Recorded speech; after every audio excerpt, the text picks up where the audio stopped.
Aduh, boring lah. So hari ni I nak cerita topik yang paling boring dalam banyak-banyak topik dekat dalam dunia ni, iaitu boring. Okay, so boring. Kenapa kita boring ataupun bosan sebenarnya? Sebab kita loser. Tak adalah. Okay, sebab kita lonely. Okay, mungkin kita sunyi ataupun kita tak suka hidup dalam rutin yang very plain. Tapi sebenarnya bosan ni ada manfaat dia tanpa korang sedari. Walaupun orang kadang-kadang rasa macam serius lah, apa benda yang macam manfaat gila kalau boring kan, sampai aku ni punya boring sampai aku rasa aku nak cakap dengan dinding kan. Tapi sebenarnya boring ni adalah fasa yang bagus. Kenapa? Bila kita boring, kita akan self-reflect diri kita.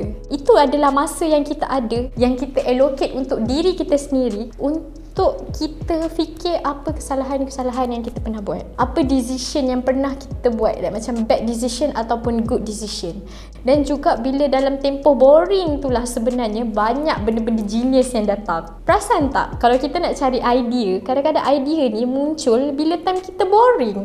Contoh kita tengah drive boring tau sebenarnya drive ni, sebab yelah drive, control the steering, nak balik rumah daripada kerja. Suddenly masa tu lah baru idea-idea genius kita datang. Why not malam ni aku live ataupun masa tu lah konten-konten kita dah start ada tau. Sebenarnya boring tu memang kita perlukan sebagai manusia, as human being. Kalau hidup kita semua dipenuhi dengan aktiviti ke apa, kita akan rasa sedih juga sebab kita langsung tak ada masa untuk fikir pasal diri kita. Kenapa orang yang terlalu sibuk, dia akan cuba untuk allocate satu hari untuk diri dia seorang. Walaupun kita akan rasa, kau tak boring ke tengok wayang seorang-seorang? Bagi saya rasa macam, sebab aku boring lah aku pergi tengok wayang, tapi aku nak tengok benda tu seorang-seorang sebab aku rasa macam itu adalah self time aku ataupun me time aku. Macam kalau kita nak pergi spa ke apa ke kan, kenapa nak pergi seorang-seorang? Sebab kita rasa itu adalah waktu boring ataupun leisure time yang kita ada, tapi itulah masa yang kita ada untuk kita cantikkan diri kita. Macam mana pula dengan orang yang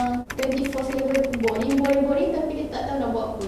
Okay, ada masanya korang kena cuba untuk explore benda-benda yang baru. Jangan takut untuk ambil risiko lah. Sebab kalau korang boring sangat, sampaikan tahap 24 hours memang dah tak ada nak buat apa, tak ada girlfriend, tak ada boyfriend kan, memang macam lonely gila, korang pun boleh sedih juga, dah boleh kemurungan lah sebabkan boring ni. Jadi bagi saya boring ni okay dengan kuantiti yang betul, tapi janganlah sampai tahap kita ni jadi boring person. Sebab kalau kita jadi boring person, nanti bila kita hidup sampai umur kita 50 tahun, kita tak ada apa nak cerita dekat orang pasal hidup kita sebab kita boring.